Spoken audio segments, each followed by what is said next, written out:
halkan waa Qowl Media TV. walaalayaal horta mid baan ku bishaareeyaa walaalamadii komishanka ku saabsaneen gobolka taagan anigu ka odayeynay iyo madaxweyne ku-xigeenkii hore yaashii hore may dhammaanin madaxweyne ergadii waa diidin waxaan ku wareejinay niman dadkii wadankiina asalka ugu badnaa lahaa ee baahmijariga ah iyo culamadiisii baan ku wareejin waxaan jecelnay insha allahu tacaala anoo ku rajo weyn aan rajo weyn ka qabin madaxweyne muuse inuu wax yeeli doono inuu hadda dowrkan insha allahu tacaala wax yeeli doono maanta waxaan ii sheegayaa commissionka iyo madaxweynaha biixi kursigiisu way isku xidhan yihiin hadday doorasha dhici weydo waxaan ka tashan naftaa la gaarayaa hogaanka laga gaaray shacba reer Soomaaliya ana waxa weeye maanta dadkeenu dowlad ka shaqaynaysa ma jirto waa stagnant wasaarad oo shaqaynaysa ma jirto waxaa dalka uga dhigay madaxweyne muuse dukaan uu lahaa oo xaqdara kaga maqnaa 16 sannadood uu soo ceshaday uu leeyahay amaale taasoo ka dhigay taasoo suurtageeda oo shacba reer Soomaaliya yeeli maha marka waxaan leenahay insha allahu tacaala waxaan ka barayna inuu ilaahay caqliga siiyo uu danta dalka eego maanta dadkeen niyaddii ummadda niyad buu ku nooshahay niyadjab baa ku dhacay dadkeena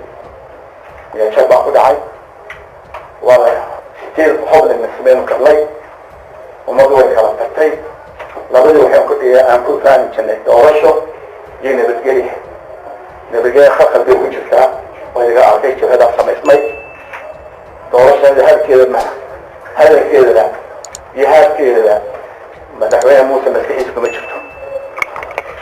wadanka maanta institution quroo shaqeynaya ma jirto baarlamaan ma shaqeynayo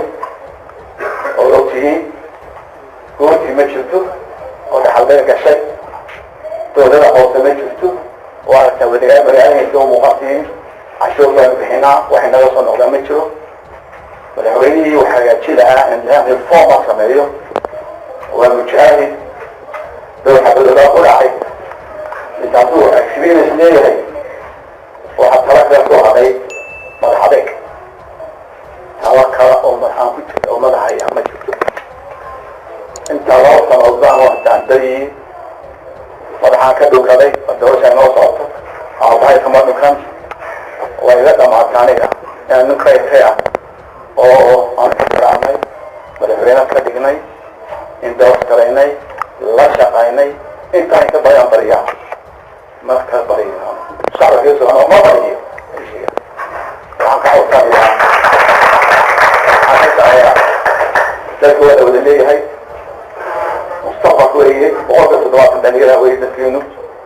inaynu one voice atiraahaan ma ogolaanayno doorasho la'aan ma ogolaanayno dictatorship dalkan kuma socon waxaa doonaa xiliya sharciga waxaan jeclay baa sharciya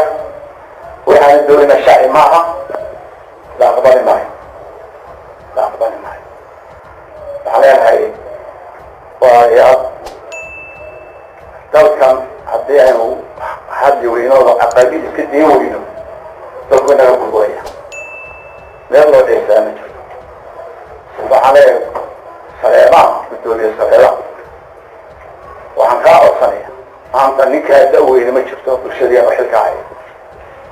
waxaan kaa codsanayaa in timeline kale soo sameeya halkaas timeline ka soo ayaan kaa codsanaya arrintan commissionkana waxaan leenahay commissionka anagu uma diidanin shaksi ahaan uma diidanin qofka uma diidana qabiil ahaan dhalasho dadku waa family ee Soomaaliya waa family maxaa khayra maaha Somaliland waa family ilaahay mahdi wey meel wada degan isku dhaqana abtiyo isku ah waa xilba isku ah waxaan diidnaa oo sharci in la jabiyo sharcigii fawzi celiyey ee uu ku celiyey madaxweyne muuse kaa umalayna aqbalay gale wax kaloo qarabna ma jirto. halkaad nagala socoteen waa Qowl Media TV, warar xaqiiqa ah aad u hesho wehel ka dhigo Qowl Media TV. Like, subscribe, aragtidaadana waa muhiim, shartana ha hilmaamin. mahadsan.